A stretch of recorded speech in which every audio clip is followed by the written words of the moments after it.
When's the last time we saw each other?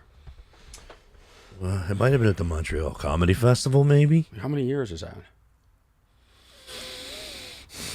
That's a horrible sound that you just made. It's like, I was just about to say comedians go by what comedy special you did when I saw you last. I don't think you had any comedy specials on YouTube, and now you have 2 on YouTube, right? Yeah. So it was before those. So how long ago was your first comedy special? 2010 or something? That's how long ago? Yeah, it takes me years to write, yeah. But that, 13 years ago? Right, could that be 13 years since we see each other? Put that on the... No, that's in the shop. Put it down there. Down here? Yeah, and then we're going to start. I'm just going to... Hold on a second. Let me make sure the mic is on. All right. Episode 79, What's Wrong with Orny Adams. My guest today, Joe Matarese. You said it right. Good job. We're trying to figure out the last time we saw each other.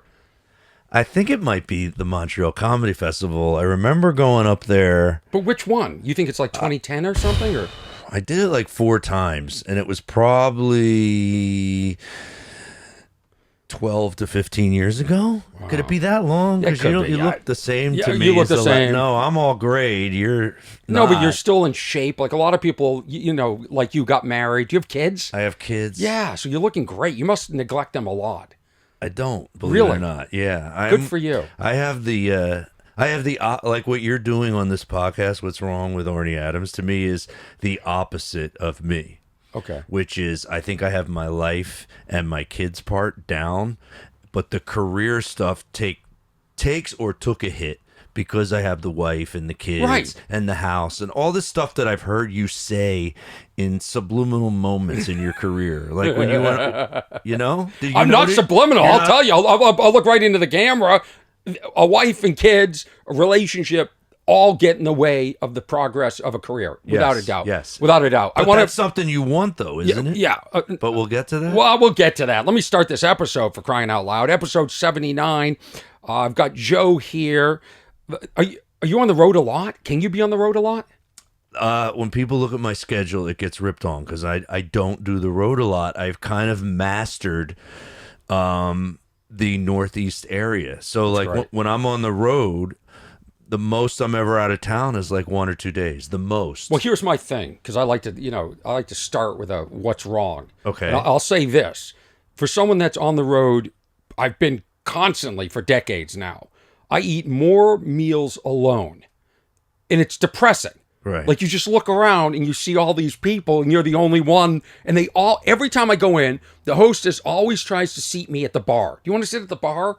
I'm like, no, I don't want to sit I want to sit at a table. And they look around. Now it's a big issue because one person's going to take up a 2-top or a 4-top. And they're always trying to talk me into the bar. I hate the bar. I hate the seats at the bar. And I hate the fact that I'm sitting there watching the bartender make drinks the whole time for the people in the restaurant that have friends. Well, if this makes you feel better, when you're married and you have kids and you are alone and you do get to sit at the bar and eat dinner, that's heaven for us. So that's heaven. So we love it. That's why they're saying that to you. I love sitting at the bar alone. Like this week, I'm in LA for 4 days alone. But you have the wife and kids. I have nothing. Yes. So all it reminds me is while they're sitting there with a shaker, I'm going, who's this drink for? And then I watch the tray of 4 drinks go to the people enjoying their lives, and I'm miserable on the road in like Poughkeepsie or wherever the hell they put me that weekend. And I can't take it. It's exhausting. It's exhausting. You want my life. You want my life. I didn't say I want your life. Oh, yeah, you do. I used to. You used to. Not anymore? No, I have learned as I've evolved to become... I hate that word, evolve. Something about being in my 50s made me realize, oh, this is better than you realize. You have a not just a wife, like a wife who has a very good income, who's a sweetheart, who's very pretty. Like she's pretty much... But you've had all sorts of problems. You talk about it. You've been in therapy. You've been marital therapy. Still am in therapy. You had a podcast called Fixing Joe. I mean, when I hear you've evolved, to me that says you've given up. You've given up. See, biologically, we're supposed to evolve a little bit, but you've lost your fight. I mean, I've heard I heard you even bought a comedy club. I didn't buy a comedy club. People thought I bought a comedy club because it looked like. Are we supposed to have like intro music playing under us right now? That's supposed to be there. This is very fancy. Does that stay there the whole episode? Yeah, I mean, why not? I mean, if you watch documentaries, there's not a single second of dialogue that doesn't have like some sort of music underneath you to manipulate you. Oh, okay. Yeah, hold on. Distracting. Go ahead, Joe. Tell us all about this. Tell us all about this. I love it. This comedy club that people think you own, but you really don't own. No, I did not own the club, but it was my comedy club. It had its own entrance. Yeah. It was its own entity in this restaurant 10 minutes away so from you've my become house. like Bananas. You just lease. I'm bringing It's this. gone. I don't have it anymore. What happened? I realized I didn't like it. Yeah. It was too small for the headache of what a comedy club is. Right. Because I thought, oh, let's give this a try. Maybe it'll be fun, Yeah. And a place that I could get to see comedians that I knew again, Right. But it was only 50 seats. It was tiny. 50 seats with no tables. What are we charging for tickets? I don't even like the economics already. I'm taking my headsets off. I don't like the economics. I had some. We'd have some occasional big names, so we could charge more for tickets. Right. Like Mark Norman did it. He sold when we had him there. Sold out 50 seats? No, he did it outside. Yeah. We had an outdoor space that could seat 125. But isn't that the end of the line when you start opening comedy clubs? That means you're no longer. Yeah. Well, you don't realize it till you start, and you're like, oh, I can't do comedy, so I got to stop doing this. Oh, you okay? The only way to own a comedy club and be normal is the way Joe Rogan is doing it, which is like be a multimillionaire and have somebody do the whole thing and just put your name on the building. Right. But if you gotta like be hands on, you're not doing comedy anymore. Right. Or and he's opening like an A room out of the gate. Like that's, and you're right. He can continue to have his career as a podcaster and a comedian and run that club and have that club run by other people. You're absolutely right. Well, that's the other thing I realized really fast is there was other people financially involved in the business, so I wasn't allowed to do any of the cool stuff that you'd want to do. Like you're here doing your own podcast. You have your own setup. Could you imagine if you were doing this with somebody else who was financially involved and they were telling you that camera's not the kind you need. Right. You need to edit it this way, not the way you're doing it. Right. Like that's what happens when you're involved with somebody else. Right. Yeah. I've had this happen a few times. Making sure everything's recording because I didn't hit the backup. I had to do everything done that myself before. because we're already talking. Yeah. I told you, Al. Yeah, it's a nightmare. It's a nightmare. I told you that when you've done everything. But you have the positive. Because you're doing the whole thing yourself. Yes. It's yours. And you can make it exactly. I have a feeling you're like me, where we're very OCD and we like things a specific way, right? If you're that way, like, dude, this comedy club looked really cool. First of all, I haven't evolved, so we're not alike at all. Okay. We're just, I got the but fight. I can tell you're picky and you like things to look a certain way. Listen, I can tell in 2 seconds. In our careers, we have seen it go from, if you wanted to do something like this, you had to hook up with a network, you had to hook up with investors. Like, you couldn't do this. We didn't have the technology. Now you can reach people, which is really cool. Yeah. Which is really cool. Yeah. Just fantastic. Definitely. Wait, before we get into all this stuff, which I think is unbelievable. First of all, Joe Matarese is a stand-up comedian. I met you in New York City.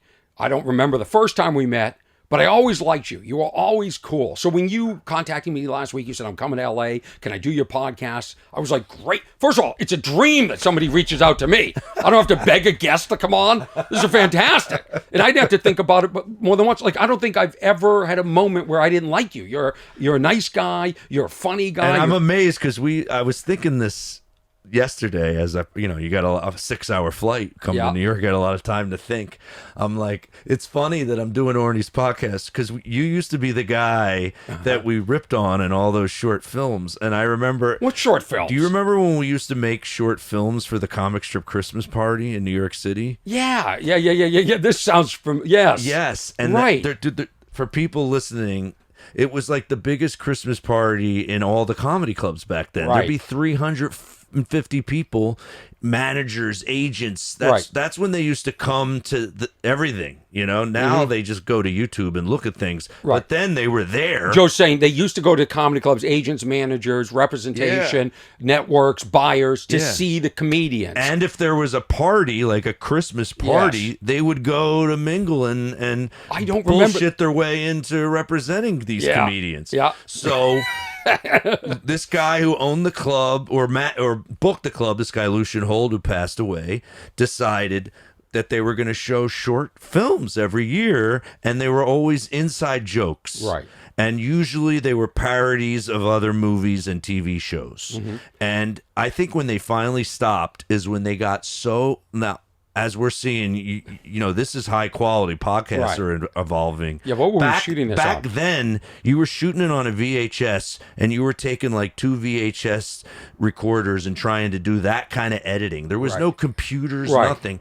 And we would stay up. I remember this. I became friends with this guy, and we shot these videos on all his equipment. We'd edit for 24 straight hours the day before the Christmas party. That sounds beautiful. And then you'd try to have your short film. Can't do that with a wife and kids. Yeah, you could. And you'd have these short films. So wait a minute, there were short films that mocking were parodies, me? and you were in. Here's the scenario. If you don't remember this, no, we did one called Funny Fellas that was a parody of Goodfellas, right? And the opening scene was the same scene as in Goodfellas, where he's in the trunk of the car as they're driving, and you hear like boom, boom, and they pull over and they realize he's still alive. Right. So we're driving and we hear boom, boom, boom, boom, boom, boom, and we pull over and we open the trunk, and there was a Jim McHugh was playing you. Oh my god! And he's 6'10", which doesn't make sense. He's in the trunk of our car, and we open the fucking trunk, and he's going, yeah. When am I getting a deal? When is that? But I crushed. That used to be your word. Right. As Godfrey did that impersonation of me last week on the podcast. I crushed. And we were like, then we start killing you. It's the name of my production company, by the way. I Crush Productions. It is. It's perfect. So we start killing you, and then the Goodfellas voiceover starts. But I always wanted to be a comedian instead of a gangster, right? And Where is that? Can I see that now? That's somewhere. Yeah, I have it on. Who has it? You? I have it at my house. But why are people? Somewhere. Why was I the target? I want to. In my head, I go, wow, I was a target because. I don't know. I was a threat, or I was. There was a couple guys that were targets back then. Was it because I was so outspoken? Was it? Yes. I was such a big personality. Yeah. I feel like you crossed a threshold at some point because you said you didn't. You don't think you've evolved. Mm-hmm. I disagree. Right. Because you used to be loud and annoying, and now you're loud and more self-deprecating. Like you shit on yourself. Back then, it was I crushed. And it wasn't like, but I suck and I'm depressed and I want a wife. It was like, I'm great. Like, and there was no, I always say a test of a comedian not being funny is when he thinks he's very good at it. But like, don't you think I was funny? And I thought I was funny? I thought it was funny. But you crossed a threshold where it got way funnier when you started making fun of yourself. Right. And when did that happen? I think... Not to bring up the Seinfeld documentary. Soon after that, you transformed because it was like a mirror back in your face. And then you, every time I saw you after that, I was like, oh, I really like Orny. Because the other target was Eddie Ifft. He used to get shit on a lot in the New York scene. Huh. And everyone shit on him because they thought he came from rich parents. Like, I have a comedian friend, I won't say his name, but he worked for... Facebook and Yahoo when they were startup companies. So he's a multi-millionaire because he owns stock in both companies because he was there at the beginning. So jealous. Right? And then he started doing stand-up. And I used to tell him, you saying you're a millionaire on stage makes comedians hate you. I go, they would like you more if you were HIV positive. That's what I used to say to them. They don't like success. Yeah. Was I not liked in the New York scene? At the beginning, you were acting successful when it's like the comedian that has the really good website that just started. You know those guys. You're like, dude, get good at comedy first. You were saying you were great before you were there. You were Really? early on the great. Was nobody else saying I was great? Was I the only one saying I was great? Yes. Okay, but you didn't think I was great? We thought you were all I still think this way about New York City comedy. Yeah. I think a lot of us were on the very same level. Uh-huh. There was a couple guys, and I want to see if you agree, that I said stood out. Yeah. And to me, there's really only one when I think of it who I went, this guy's better than us. Who's that? Dave Chappelle. Chappelle. When I first saw Chappelle, I went, this guy's But he was already this guy's very a star. successful. But he was wasn't already a star when he first came to New York I think City. he was. I think he was. I lived in the same building as him, and I think he was already he'd already been in movies. Well, he came. Then you came to New York after me. Yeah. When I got there, I remember him first showing up and just getting like those little like 6-minute stand-up shows on like MTV or something, and him being like 19, 20 years old. And even then, I went, that's a star. I could tell there's something that's to another level right there. I see my time in New York a little differently than you. To defend myself, I saw myself as somebody that had a lot of success on stage, and I think I was announcing, like you said, I crushed, but it was sort of in the vein of like Muhammad Ali. Like it was part put on. I don't think we were taken on. I don't think we realized it because it was so early in the game of knowing, now that I think about it. Because I wish I knew. It's like when you get older, you like, what's the joke? You wish you could go refuck the girls you fucked and show them how good you got at it. Doesn't sound like a joke, but it sounds great. Someone has that. Yeah, I'm sure. Yeah. I think Attell might tell it. Yeah. Somebody tells that joke. And if you could go back, like you were separating yourself, you were a character, which is a good thing when you look at it. But that was before comedians had that they didn't have that entrepreneurial thing like they do now. Like, I got to get up a podcast. I got to be who I am. If you remember when we were coming up, it was how we were all trying to get sitcoms. That's what it was. Or even just doing comedy because we felt we were funny. And like, I feel like comedy is really hard now because a lot of the people, you can look at comedy on YouTube, you can watch everybody, and you can figure out the formula, and you can get up there and pretty much be a comedian, like karaoke. And it gets harder and harder for original minds to sort of outpace that sort of template that's out there. I mean, look at all the commercials, all the sitcoms, everybody sounds the same topics, the same cadence, the same gestures. So you can easily, but I felt like at the time, you and I were very different. There were a lot of people that were different. The people I came up with in Boston, like we were all doing it because we were funny. Like a lot of times I look at somebody on stage and I'm like, why are you on stage? Like, are you funny in real life? Like, are you making the checkout person at the grocery store laugh? Are you making people in elevators laugh? Right. Like, why are you here? Right. And where's your original thought? And where's your resolution? Like, we were doing it back when our parents didn't want us to do it. Right. Now, parents are like, yeah, go ahead. You know, go viral. Buy us some homes.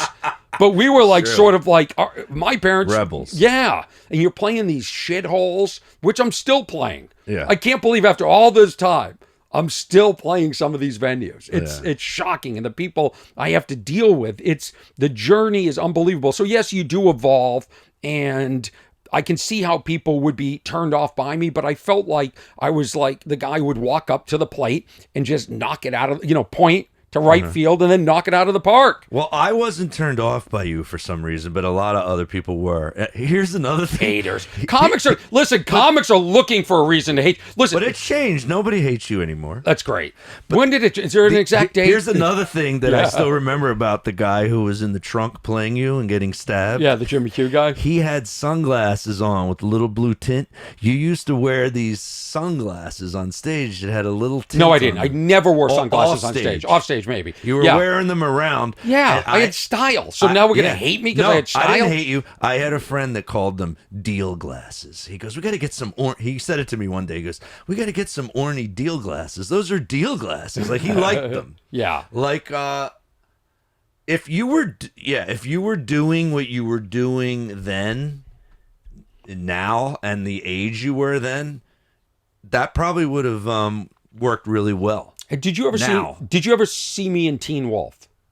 No. It's the exact same character. You're playing that. The exact same. It's just arrogant. Just you say things that are so absurd. Yeah. You just go, how can he get away with this? That's what I would cast you in every movie as. That's what I like, and I like a little mystery. I like that I'm not well liked by everybody. I think that's fun. It's okay to be as long misunderstood. as it's not fake, and it's not. I mean, there's a lot of truth in that, but there's a nice guy underneath it all, and that's fine too. And I think it works for you. So I have evolved.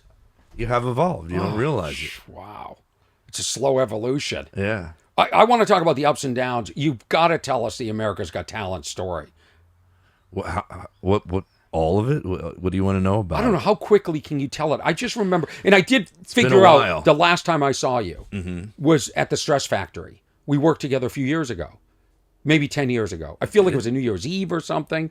I feel like we worked together for some reason. Maybe. I remember seeing you because I was like, I wonder if he's going to do the same bits. Is he going to do the tennis? Did I? The tennis bit? I hope not.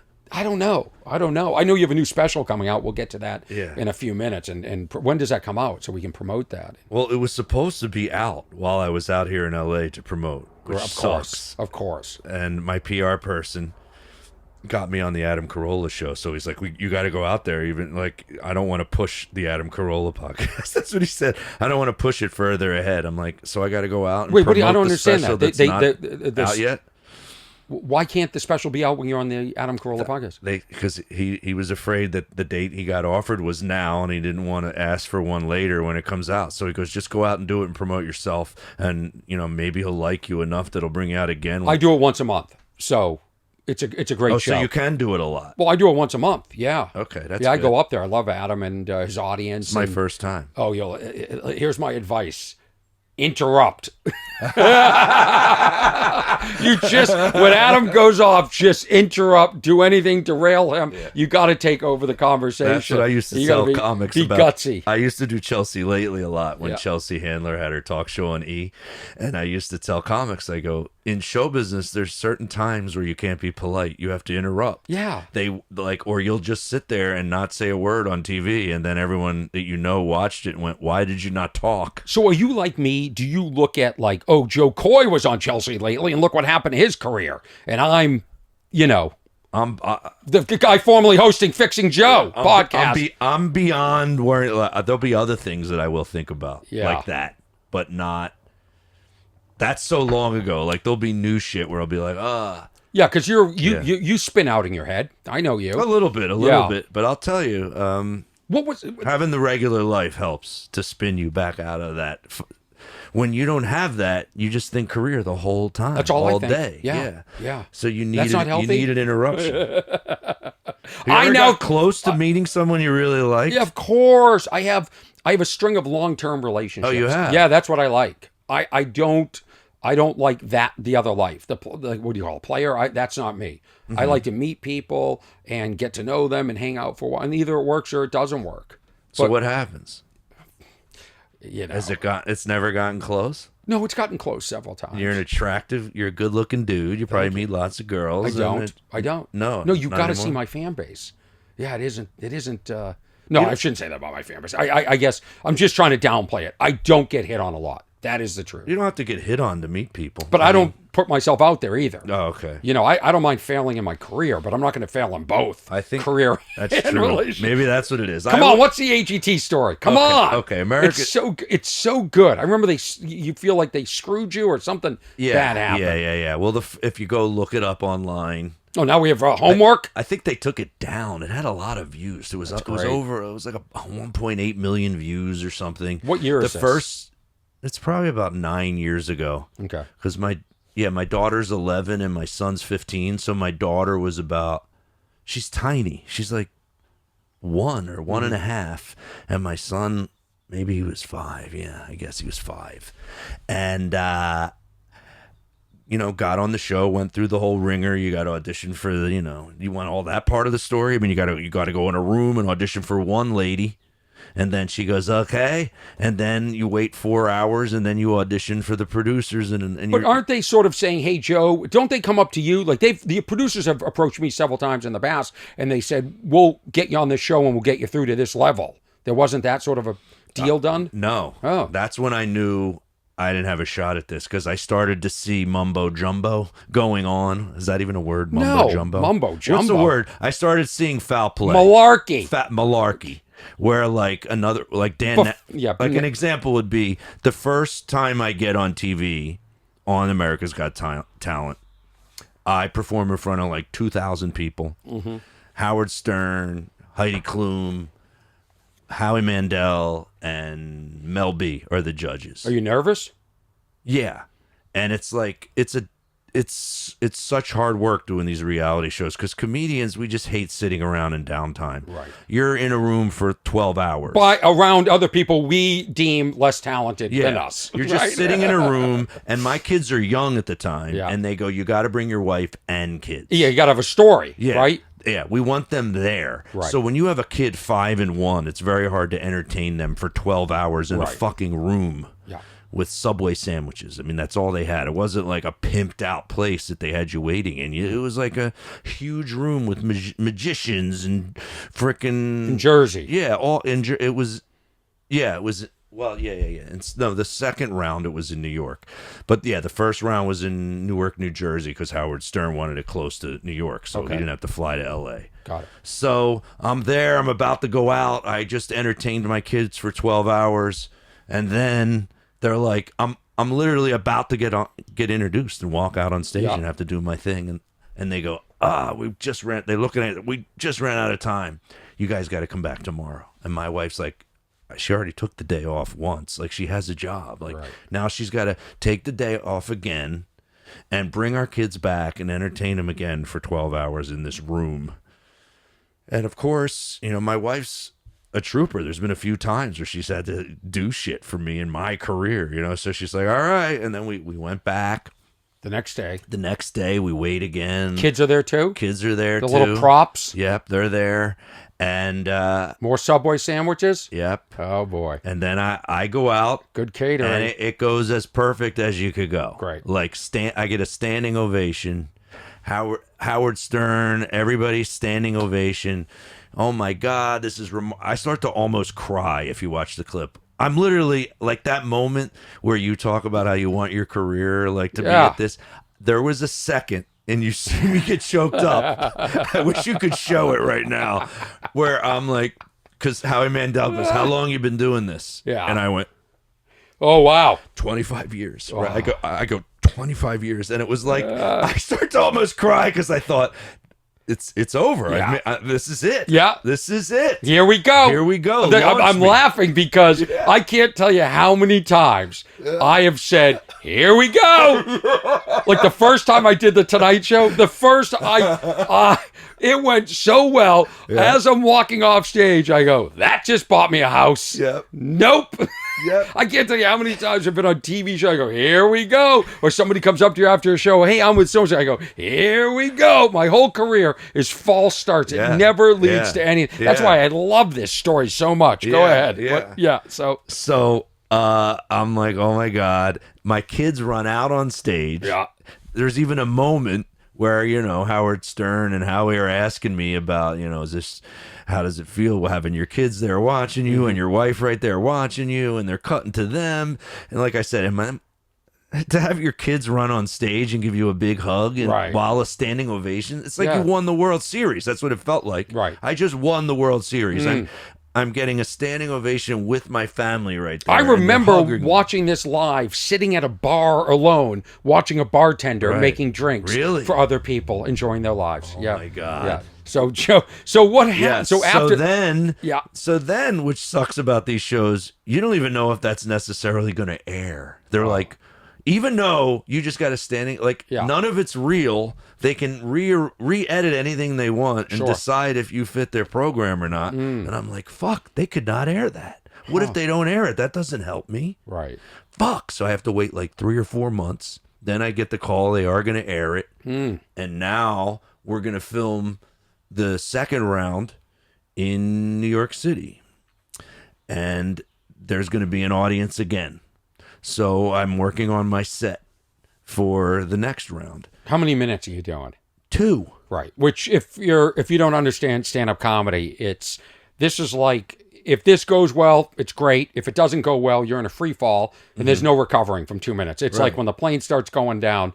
You can go in a comedy death spiral. Right. 2 minutes is not enough time to sort of establish yourself. Like for instance, when I do my hour-long set, sometimes I'll take 3-4 minutes and just sort of mess around and sort of play rope-a-dope and let the audience think I don't know what I'm doing. Especially if I'm doing like shows. Rope-a-dope. Yeah, well, funny. Yeah, like tonight I'm at the Comedy Store, and I'm on the big room, and it's me and what like time? Like 8 p.m. maybe, and it's Eliza and Kevin Nealon and other comics like that, and I know there's people there love Kevin Nealon. that don't know me, and I'll sit there and just sort of like mess around, and I call it rope-a-dope. I let them think I'm out and I don't know what I'm doing. Really? And then I just boom. Boom! But you can't do that in 2 minutes. In 2 minutes, I'd be rushed. Sometimes I'll just pull. Then I start crushing. So funny. All the New York comics have that impression of me. Nobody in L.A. All right, so now, So now second round. So now I realized that Dan Natterman is also in the second round with me, who's a friend of ours. And how would you describe Dan? Without using the word nebbishy. He's a very Woody Allen-like Jewish comedian who's hilarious. Yeah. But now Dan isn't playing really the nerdy guy that he used to be on stage when he started. He's like got his hair's like fucking done. He's trying to be handsome now. Wow. He's got the hair done. He's got the cooler clothes on. You're like, Dan, what are you doing? Right. How does a guy like Dan make money? I wonder how everybody makes. I'd like to audit every comedian to see how they make money. I really would. Like, funny. I'm just confused. Just confused. I love Dan. Dan's really funny, but there are some people that are still in the business. I'm like, how are they still in the business? Yeah. Where are they playing? He plays at the Cellar every night of the week. Does he really? He's just there every night of the week. How does he do? They own 5 clubs on one street. It's amazing. They do all of them. And they just bought the McDonald's. That's what I just heard. On the heard. corner. Yep. Yeah, they're amazing. And I burn a bridge. I don't even work there. What did you do? I'll tell you. Okay. All right, so where America's Got... Joe Matarese is my guest. America's Got Talent. He made it through round 1, got a standing ovation. His kids ran out on stage, and now we're in New York City, and there's going to be a huge crowd there. Yeah, and then all of a sudden they come into, they call it the holding room. They bring everybody into this huddle. It's like 200 performers. Yeah. They had just filmed... they would film different categories and sections. So they filmed like 8 magicians, right? Yeah. And then they had like 8 comedians, and we were next. And then they came out and had a meeting and said, we're not going to do it with an audience. We had technical difficulty. We're going to film that. What we just filmed, we're redoing. We can't use it. And sorry, everybody, but this whole round is going to be with no audience. Well, you can't do comedy without an audience. Yeah, so that's what you're saying. This sounds like a COVID situation. Yeah, that's what it felt you cannot. I mean, you don't have to be.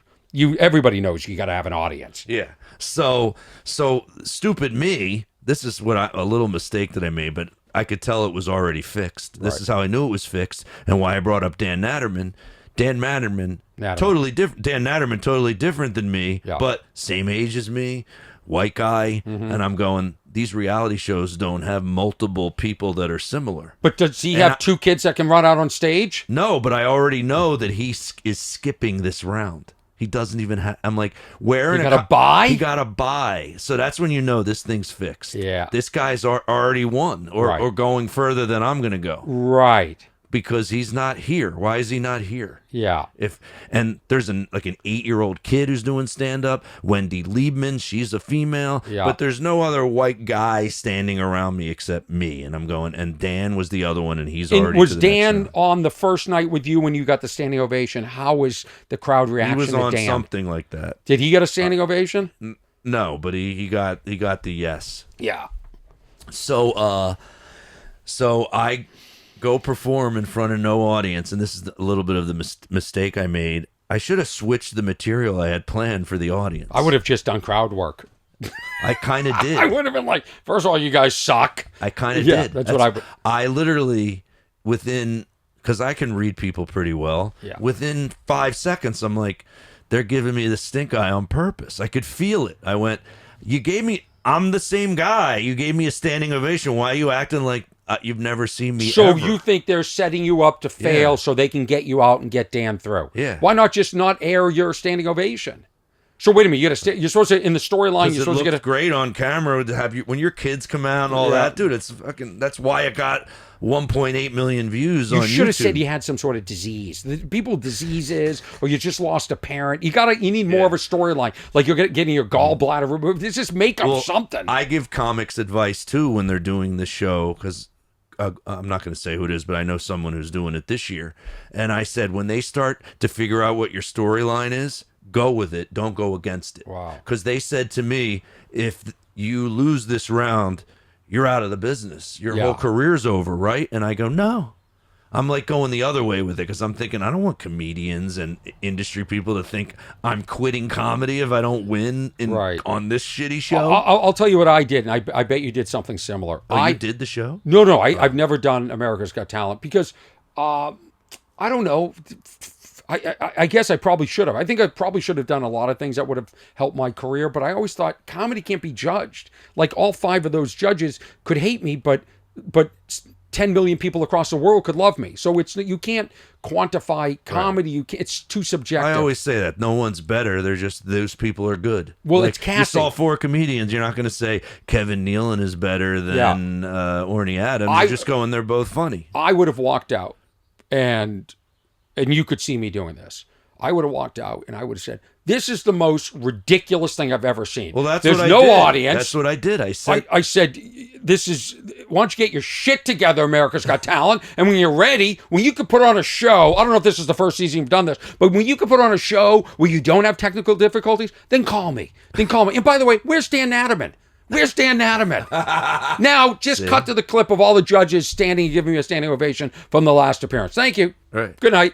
That's what I would have. I would have absolutely ripped on the entire thing. Well, that's smart because again, you know who you are. So I used to struggle with knowing who I am because there's 2 sides of me. One is the guy who snaps like you just did and gets pissed off. That's not snapping. That's But it's funny when you do it. I've noticed when I snap, it's not funny. It's just like, ooh, this guy's mad now. Yeah. Like there's no funny. You're funny when you do it. Well, I'm not. You got to get that sort of that Rickles. So I have both. Yeah. Yeah. Maybe because you're Jewish and it's a Jewish thing complaining. I do a joke now and I hope it doesn't come across anti-Semitic. It already sounds it. Both my neighbors are Jewish on both sides of my house. Yeah. And the one woman who lives next to me is like a Seinfeld character. She's so funny to me because whenever I'm doing anything, she just hovers over me like, "What are you doing? What do you got?" You know, right. And the joke is if you want to get rid of them, just bring up blue collar subjects, and they like because I'll be like, "It's a power washer." She's like, "What is that?" And I'll like explain it. She's like, "Good talking to you." You must be in a good neighborhood surrounded by Jews. Yeah. Wow, you've done well. I'd like to audit you. I'd like to know how this. should. Your wife. My wife's. What a does she doctor. do? She's a doctor. Unbelievable. What kind of doctor? There's no justice. She's in a this world. neuropsychologist. She does Alzheimer's research at Columbia Medical Center. Wow. Yeah. Wow. How She did you doesn't get- make crazy doctor money, but she makes very good. Yeah, it's steady. You got health PhD money. insurance. Yeah. That's really cool. Yeah. All right. So, what did you do in front of the audience? So then The empty I audience. did a little of both. Okay. I called them out like Gotta you commit. said. Gotta commit. I go, this doesn't seem right. You know, you guys loved me before. What's going on here? Mm-hmm. Why are you guys all arm crossed right now? Like, come on. And then I went into a bit that I had planned for an audience that is more of a story. And when you do, and I'll tell you the joke on your podcast. Let's hear it. Because the odd thing is, it's what made me lose on America's Got Talent. And I think it's my highest ranking bit ever on my TikTok. I think it has 1.8 million views on my TikTok, and dead silence, and like almost, I think they put they put sound effects in like you were doing. Yeah. They put them in on those shows. They zoomed in on my hand and made it look like I was nervous. They're just zoomed on my fingers. Wow. And it was a story. The bit was about how let me think. My wife has a friend. I used to say, if you're going to get married, marry non-American. And this joke's based on one situation. That's the way I write jokes. I watch, if something happens once, I go, that's everybody. And then boom, I do the joke. And I go, it's based on my wife's cousin who married a Brazilian woman. She shows up at this rental house that we had for a week, 9 months pregnant, cooking and cleaning for all the kids. She's disciplining everybody's kids, and she's somehow 9 months pregnant and shredded with muscles. Right. She's like in shape. I pulled her aside. I go, how you pulling this off? This is unbelievable. I'm watching you in action. She goes, this was true. This really happened. She goes, Joe, in Brazil, we are taught at an early age to be great wives. Right? And I go, oh, man. And I make a face like, fuck, like I blew it. Like, look, I got this American wife over here. I go, my wife was taught at an early age to teach her husband how to be a great wife. Right. Like, that's the payoff. It's one joke. That's what I did, and it was for the 2 minutes. I think I might have one other joke. See, I would think that you're better off doing boom, boom. That's boom. what I'm saying. Yes, I should have, because the first episode I did. You're getting old when you go to an empty bar and you go, I love this place. How about this? You should have done. They wanted me to be the dad. Okay. And I don't think I did it in episode 2, because episode 1, they're like, if you lose, how are you going to feed your kids? Here's option number 2. Besides the Orny Adams just going after the whole production, and I would know what works best. I would have crapped on Howard Stern. I would have gone after Howie Mandel. I would have said, "Why don't you go back to Canada?" Yeah. I would have gone. Here's option 2. But it's got to work for me. It's got 2 minutes of Dan Natterman jokes that he hasn't done yet. I would bury him. I would bury Natterman for the future appearances. That's what I would do. Go out and do Natterman classics. Yeah. And Dan comes out next round. And they go, like, we know this. That sounds, you're doing shows. It'd be great. It would be a great reality show spin. It would be great. That's how you play a reality show. See, I'm coming across so fucking neurotic and fucked up that you're fixing me on your show where we're supposed to be. What's wrong with Orny? Can we get you on Howie Mandel's podcast? Have you done that? No, is that a good one? Yeah, I did it. It's you should do it and tell this story. I wonder if he would. I wonder if he would allow. I doubt he would. He's still a judge. He's still a judge. He's not going to tell you how much foul play goes on that show. It's his money cow. Yeah, that's true. That's so much bullshit in it. It's ridiculous. We went out on. I did some dates with him last year in New England New York, the tri-state area, and I went on before. I go, Howie, I'm really kind of big. He goes, do whatever you got to do. I go, what if I get a standing ovation? Because these are theaters. He goes, do whatever you want to do. And he goes, keep going. Like he'd rather I take up time. So I had a great set. I destroyed, and he came out. He goes, that's how you do it. If I was on America's Show, I would give you the golden button. He did this whole thing, that's and smart, I go, here we go. I got it. He's taking me. Yeah, nothing happened. Nothing. No deals with the Howie Mandel production company. I had that with Craig Ferguson once, where I opened for him on the road, and then he goes, when are you doing my TV show? Yeah. And then like 3 months later, I'm doing his TV show, then meet with his production company, then the fucking guy falls off the face of the earth. Yeah. Where did they go? They just start hiding. They're on. I'm not saying this about Craig. I'm not saying this about Howie. I'm saying this about a lot of other people, because I don't think Howie's this guy. But I think a lot of people in this business say things just to see the reaction, just so they can feel powerful for that moment, to see that it excites you. I always say... And also, some people tell me they may believe it in the time. I think comedians... I feel like there's only been one comedian since I've been alive that actually really helped other comedians that were good. Because now wait a minute, let me guess. Now you'll see a comedian, like you see all these shows that Netflix puts on where it's like, this is all his favorite comedians. Right. And you watch and you go, no, it's not. That's not Bill Burr's favorite comedians. These guys stink. Well, like, I'll give it... Bill Burr knows a lot funnier guys than this. Or Pete Davidson, and here's all his favorite comedians. You're like... No, it's not. Like, don't you think Netflix is telling them who to put on in a sense?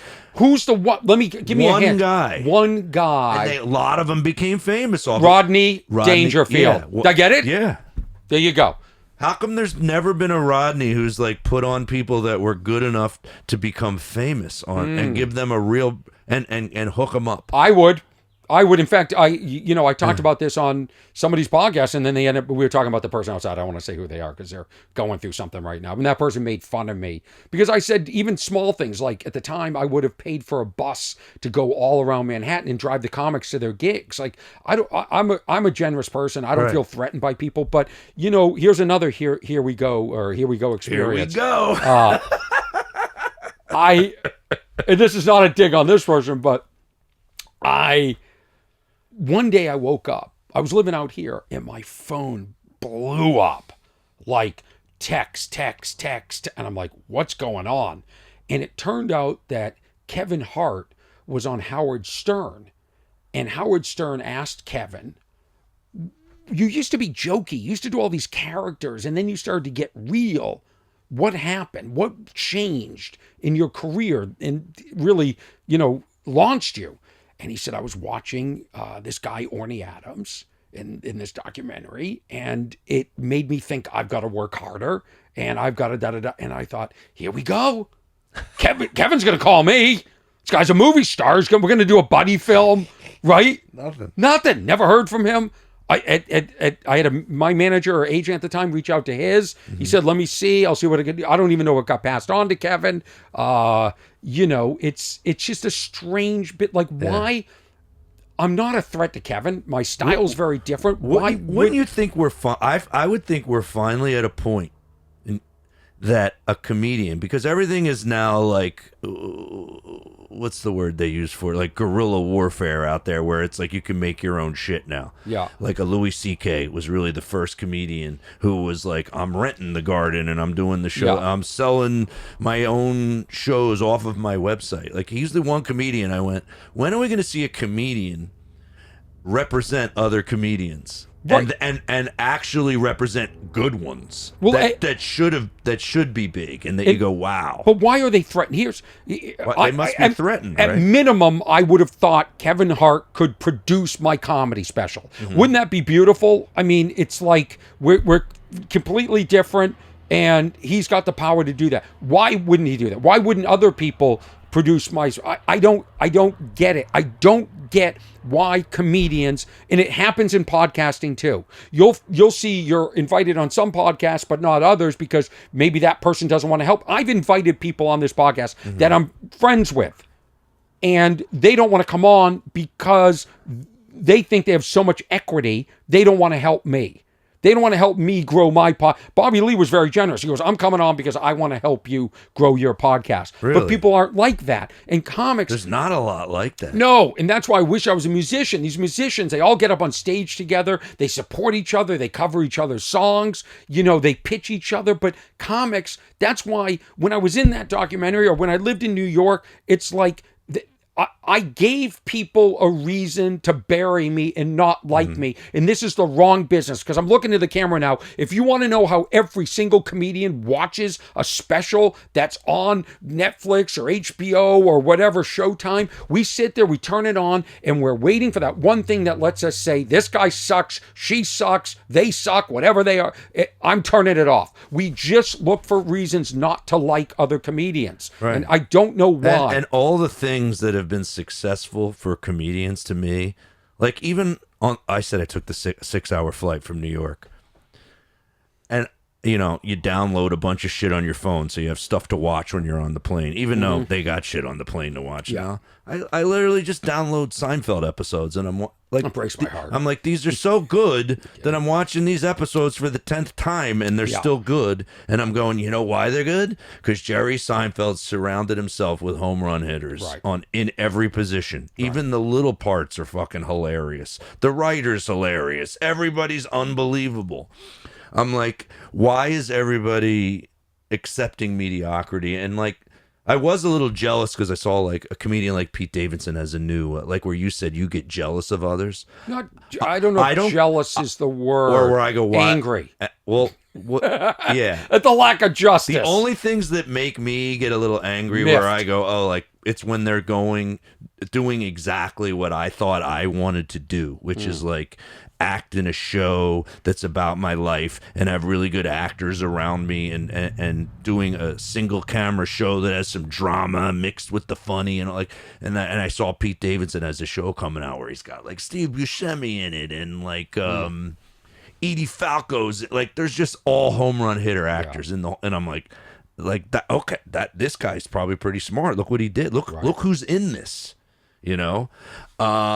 So why don't comedians help other comedians? I think because they're like, it's such a rat race for them. We're all like, we have, my wife knows, I mean, she gets it because she's a psychologist and she knows how she meets my comedian friends and just shows me how we're all very similar. We're all like, we're like on this like wheel just trying to get ourselves successful. But do you think we're too self-involved, too narcissistic?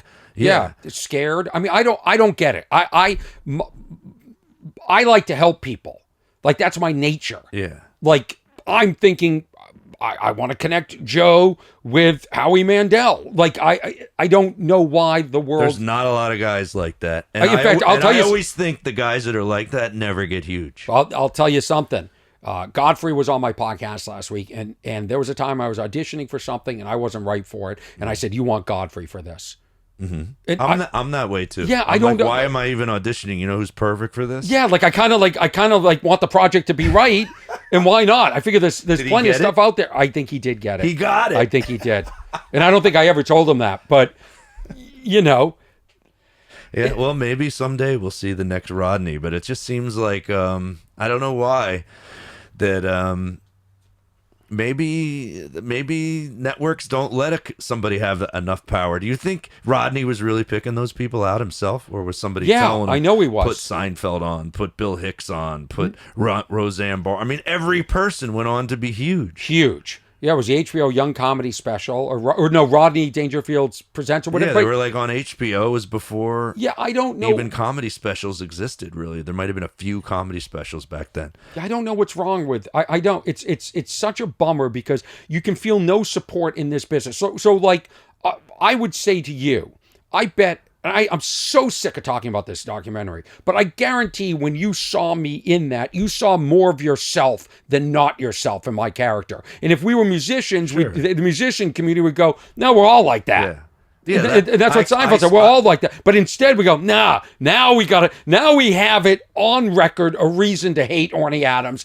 We're all moving forward. We're all going to block his career. Clubs are going to say that I'm difficult. I'm the least difficult person to work with. Yeah, you didn't look difficult. I really related to the part where, because people have said this to me, when Barry Katz tells you that you just need to be just go sit, do your set and walk off. Yeah. Just what does he say? Just don't say anything because that's the problem. Well, he compared me to Stephen Wright. Stephen Wright just says this is my act and he walks off, says thanks, and then never talks again. And like I've had so many people tell me like just shut the fuck up. Like I'm very OCD.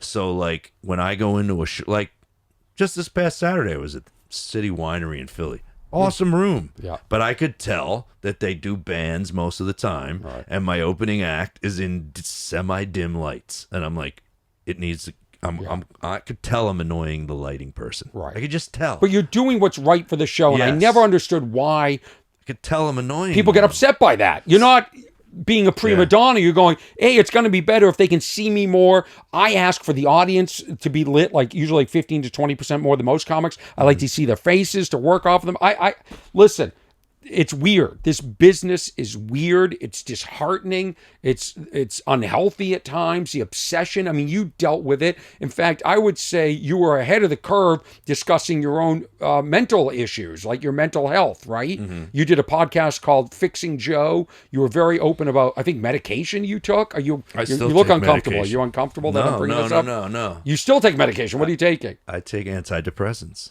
for the last 13, 14 years. And they must help, right? Tremendously. I had a bad anger problem when we talked about the cellar and how I burnt bridges. Yeah, who'd you yell at?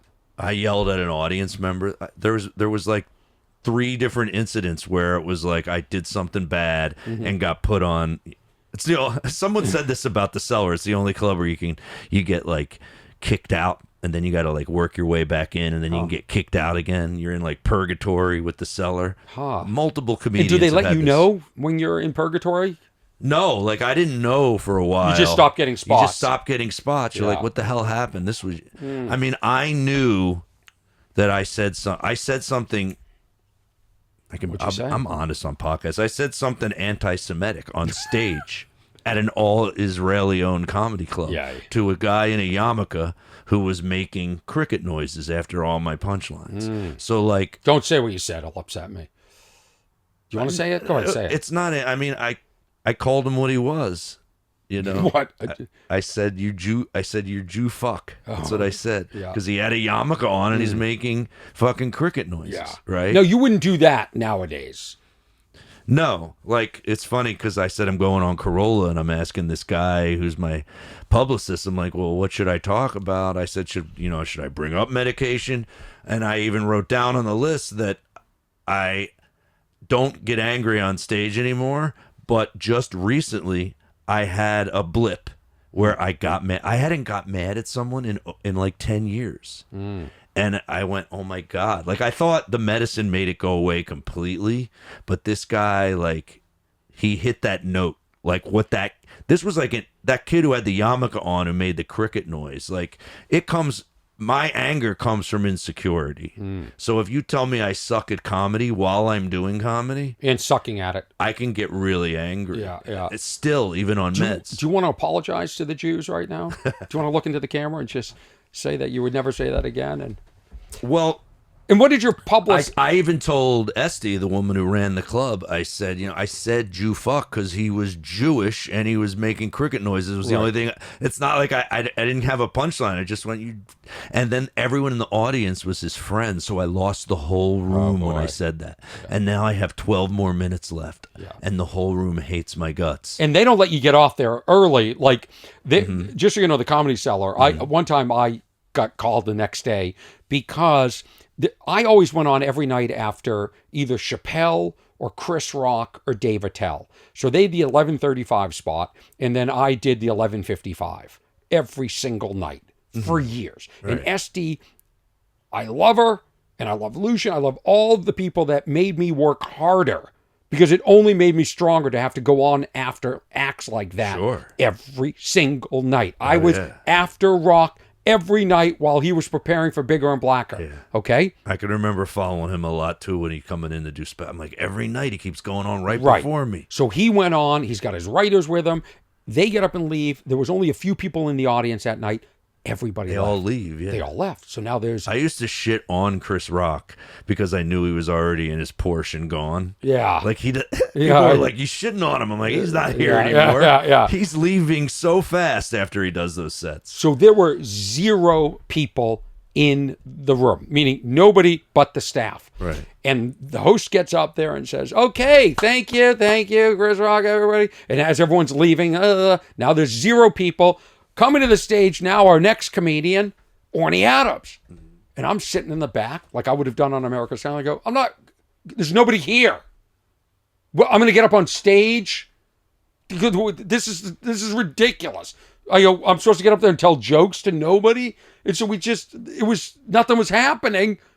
And then my time elapsed, and then they brought up the next, and now people started to come in, and I got a call the next day, which kind of makes sense. And they said, we do that so if people do come downstairs, they'll see that there's a show going on. I'm like, but don't they also see there's nobody there? I mean, it's like, but that was the only time I ever got a call, and I may have gotten up on stage that night for a few minutes, but I really sort of resisted and was angry, and then maybe I got up there and just like did ABCs or recited, poetry, whatever, maybe Bob Dylan songs. So it's strange. You look perplexed by this. Oh, because you have another story? No, I keep thinking about where you said you want to apologize. Oh, to the Jews, yeah. And now's the time. And I do because oh, good. Well, I remember Noam. I had to sit down with Esty, and she understood. I said, I'm not an anti-Semitic guy. No problem. with Jewish people. And she goes, I understand, it's what he was, and that's what you went at. And then Noam sat down with me and he goes, that came from a real place. That doesn't just come out. That's what he said. And I didn't have an answer back then. This is a long time ago. And then I remember, like, maybe even days after that, I went, oh, maybe he's right. Because I even do jokes over the years in my act about how my grandmother was, like, very racist, and how this is a true story, my first girlfriend was Jewish. I grew up in an all-Jewish area. My high school was 75% Jewish. And my first girlfriend was this girl, I'll say her name on your podcast, Dana Snidoff, right? Sounds cute. She was cute. Yeah. And her parents knew Don Rickles, believe it or not. And still to this day, it's one of my regrets that I almost got to meet Rickles and I wasn't there when they were hanging out with him. Yeah. And so I brought her home to meet my Italian family on Christmas Eve. And my grandma pulls me in another room and said, you shouldn't be with this girl. And I was in love with her. Like, she was my first love. How old are you? I'm 18. Yeah. She's 16. Yeah. And she goes, you should be with someone your own kind.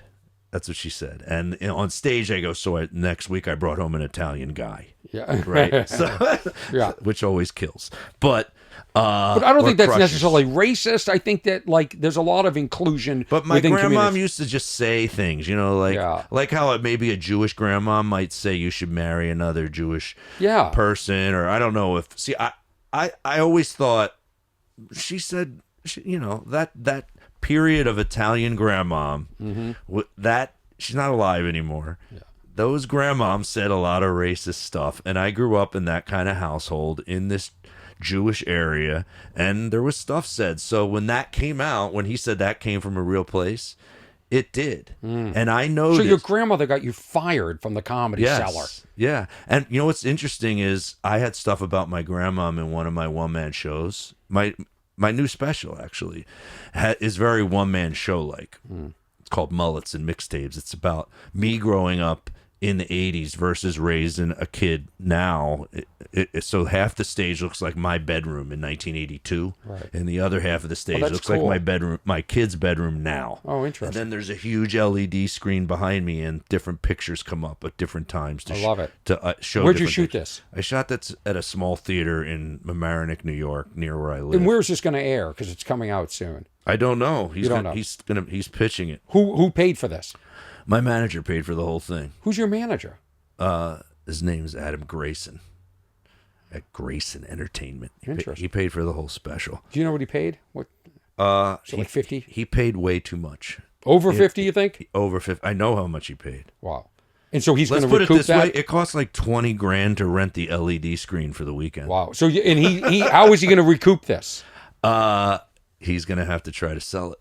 Wow. Wow, that's incentive. Yeah. I wish somebody believed in me like that. Yeah. Kevin Hart. Yeah. Yeah, it's you had a moment. So you just say, "I'm sorry to the Jews." So what I wanted to say, show me some evolution. But here. I wanted to say at the end of that was, and then I moved to New York City, and I noticed I moved to New York City when I was about 23, 24. Some of that racism that is coming at you from family members, like where I talk about evolving, I think I had some of it.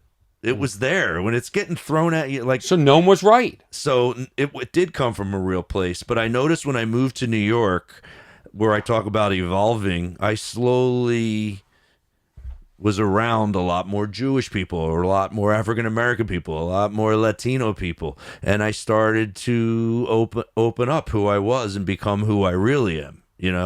And so there was. And you kind of realize when you live in a place like New York City, because you're all on the subway together every single day. Yeah. You kind of realize we're all kind of the same. Yeah, everybody's the same. And I still to this day say it on stage. My closing bit for the last 3 years has been about my trip to Israel, and I'm not bullshitting, and I think Jewish people realize they can feel the truth in it.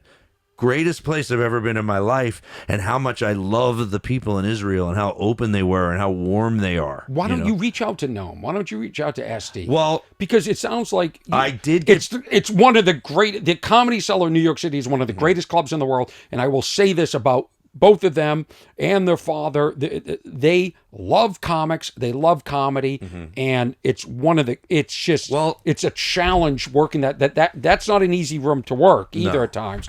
And you want to be there.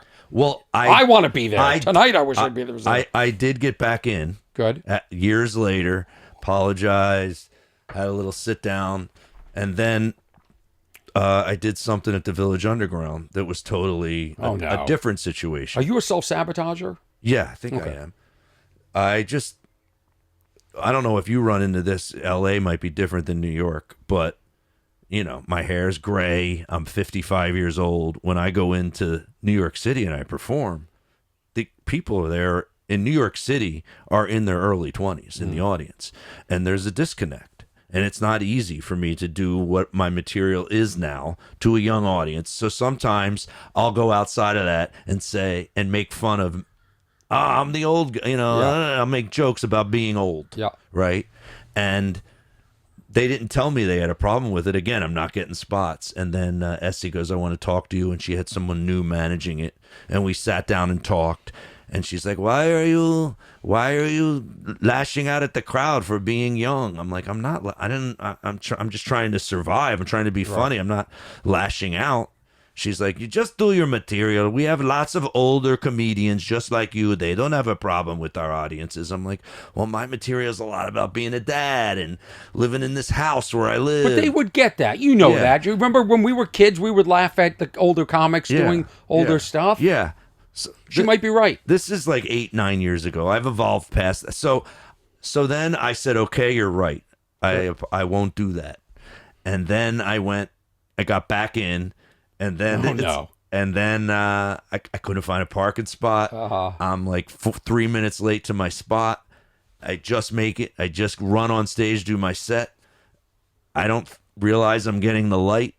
And finally I go, am I getting the light? And then all of a sudden the MC sticks his head in.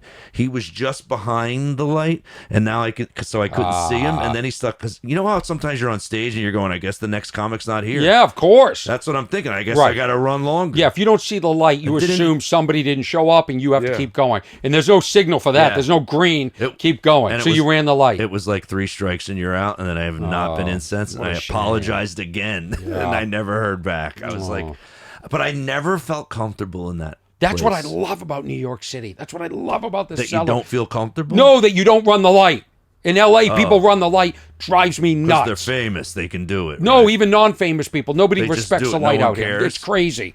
Joe, I want to end on a positive, funny note. I wanted to talk about your... We've gone over. We've talked about your mental illness. No, I'm not going to edit these. Everything stays in. Right? No, I charge for each edit. Like if a comic calls the next day and they're like, hey, can you cut that line out? I don't mean that. I meant you edit your own episode. I do, but there's nothing to edit out. This was a great episode. But I mean, like...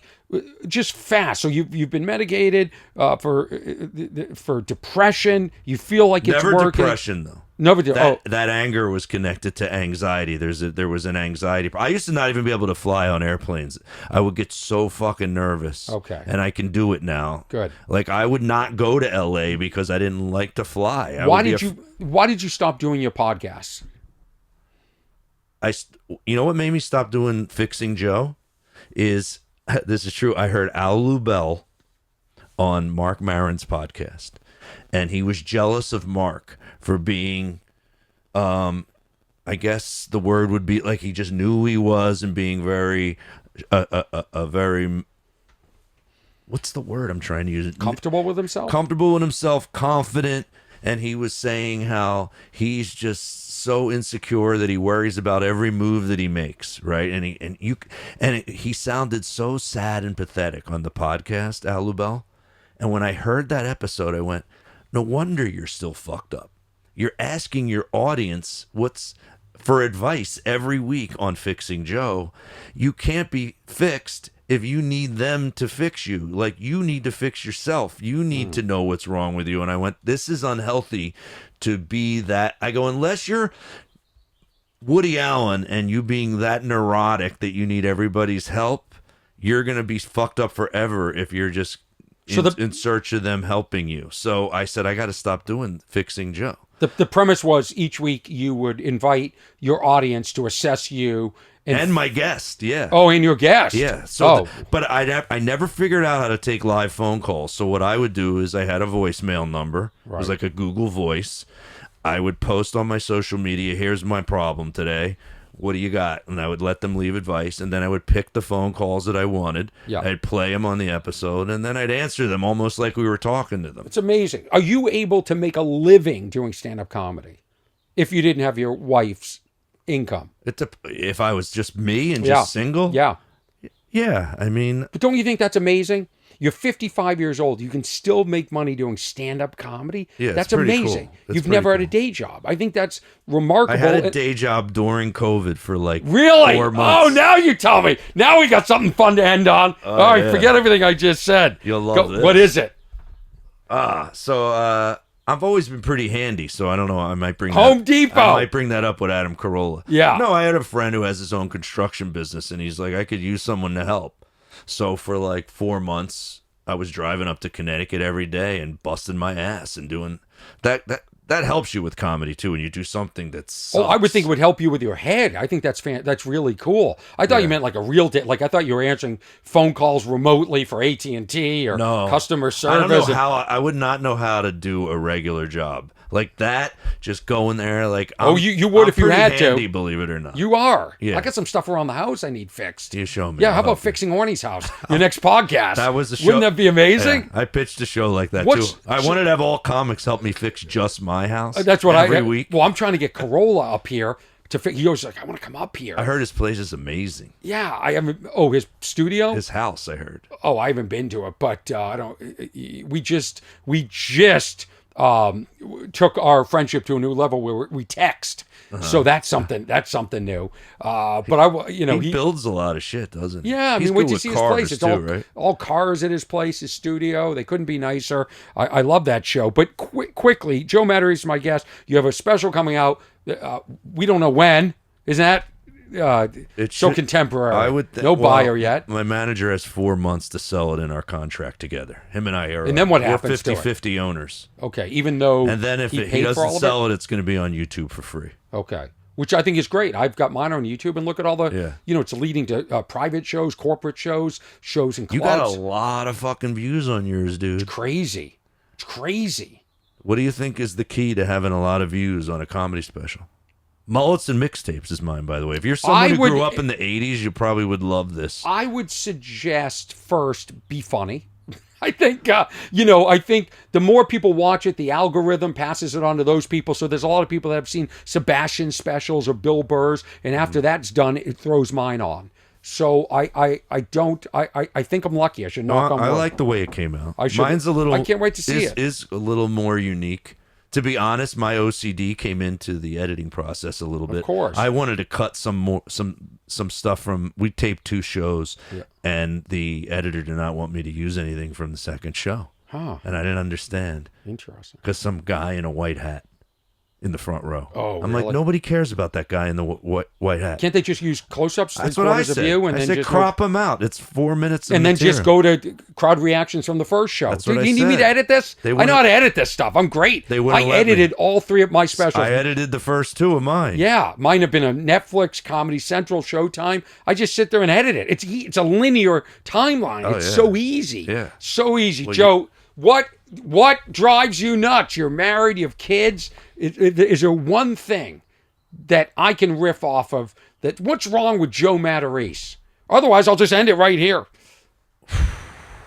I told you to be prepared. You did not. Yes, I did. You did? Yeah. You said no. Well, first of all, I thought I was fixing you. Yeah, you walked in. You're doing my podcast. No, I didn't mean it like that. No, I think this is a little more unique, what you're doing. But I wanted you to know that you're doing better than you think, and that I think if you had a wife and kids and the normal life that you always say that you think you want, then you end up wanting the career. So it's like you're not going to be happy if you have that. So like the positive about me is it's like if you're just like this week, I was like, I'm coming to LA. Mm-hmm. I'm doing these podcasts and my special really isn't out. Like I could have been negative because at first I was like, should I just cancel the LA trip? Yeah. Why do I need to go to LA? I'm promoting a special that's not out yet. And then I went, why can't you be like a human being and go, what do you want to do in LA while you're there? What would be fun? And I'm like, I'm going to go to the Dodgers. I'm a huge baseball fan. Right. I went to watch the Phillies play the Dodgers last night by myself. Like where you were saying, you feel like shit, but I love being by myself. Well, when you're married and have kids, of course you love being by yourself. I'm going to the Troubadour tonight to see. I've always wanted to go to the Troubadour to see a concert. You know, I know. That's so cool. Because I love You doing this music. alone too? Doing that alone. God, you're a loser. And I'm doing your podcast. Alone. The Sklar's podcast. That's great. I have friends here. Tell I'm the supposed to Sklar's I meet up said with. hi. Comics never want to do shit. If Yeah. I'm like, you want to come to the Troubadour? Call it. I can tell you why, and then we'll end on this. I can tell you why. We are in front of people as a business, and it is exhausting looking out in an audience, then meeting the people afterwards like I do. I do meet and greets. I just want to be alone, and that's why relationships are tough, because you're competing with my couch. If you're a woman, all you have to be is more interesting than my couch, and good luck with that. Good luck with that. Episode 79. Is it 79? What's wrong with Orny Adams? This is Harlan Williams singing this theme song. You should do his podcast too. Do you know Harlan? Yeah, hook me up with. I mean, I'll do as many as I can. Harlan's this amazing. Week while I'm here, I love Harlan Williams. He's He's amazing. Hilarious. Yeah, you know what? I'm gonna contact him right after this. All right. And I'm gonna hook you up. I'm gonna You're show the you how I helping help guy. other people. You're good. I am. I want to thank Ernesto Hurtado for mastering this audio and getting it up there. We all know that the video is up on YouTube eventually. It's on Patreon first, patreon.com/Orny. And you can send letters and emails to what's wrong at ornyadams.com. I read all of them. I don't share them all on the air. You have to write, please share this, or you have my permission. But keep in touch. We'll see you online. Thank you, everyone who supports me. And please support Joe Matarese. Should they know where to get this special? No, this isn't about you, Joe. What do you right. think this is? This is my podcast. Sorry, man. Okay, Joe, go ahead. Let's hear it. Well, it'll be on Joe. Well, my website is joematarese.com, and all my social media is at the Joe Matarese, Matarese.